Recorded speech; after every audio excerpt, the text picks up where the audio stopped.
My name is Heather and I'm a wedding officiant and I do ceremonies, celebrations, and coaching. I specialize in couples who want to spend energy and passion on creating a personalized ceremony. My busiest season is August and September, and I book out a year in advance.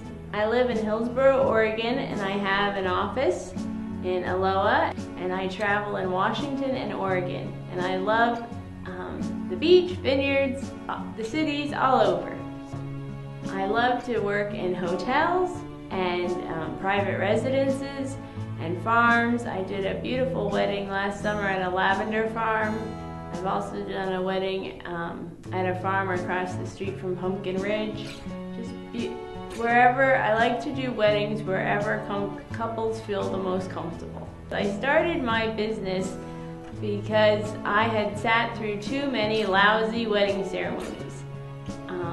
I really believe the ceremony is the central part of the wedding day, because without the ceremony, everything else is just a party.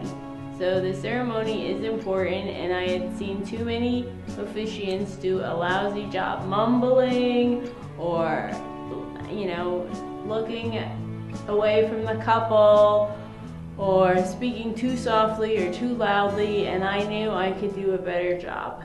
There's always wedding officiants who do not take their job seriously, and I do. They might show up at the last minute. They might not be available for a rehearsal.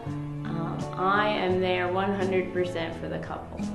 I spend 8 to 12 hours on every wedding. I meet with the couple.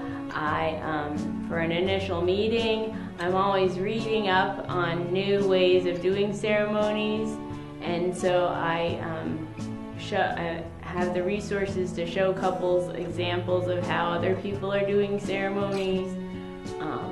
I'm there for the rehearsal, for the ceremony, for the paperwork afterward. So in the end, it's about 8 to 12 hours. Usually the most common question is, how long should this take, or how long should this last? And I always say, don't worry, it's your ceremony and it's your moment to shine. And if I had a groom once who wanted a poem, but he's like, I don't know if we should do 2 poems, it might be too long. I said, don't settle on your ceremony. If you want another poem, you can go for it. Your ceremony should capture your love story. And but typically ceremonies last 15 to 45 minutes. You want to hire a professional officiant. It's sort of a trend right now to hire an officiant, a friend or a relative.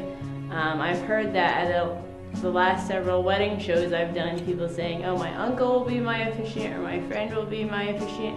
But you have to remember that wedding ceremonies are very emotional times, just like births and funerals. So sometimes the uncle, he might be great at parties, but maybe when it comes time to your wedding, he might get choked up because he's known you since you were a little girl. Or your buddy who you played baseball with, he might start cracking up because he remembers when you hit the foul ball. And so sometimes even the best of friends or the closest relatives, it doesn't always mean they're going to be a professional officiant. I want to create a ceremony that is part of your cultural background. So if you want to include Christian prayers or smudging from the Native American community or Celtic music, or you want a non-religious ceremony, and you want to use a childhood story or a poem, whatever you want for your ceremony will get it accomplished. I always say, relax, smile, take a deep breath, and remember that in 50 years, this is the moment that will be the most important. So because right now, the bride and groom are feeling very stressed. So don't worry, just look at each other. Don't look at me, don't look at the audience, just look at each other and everything will be great.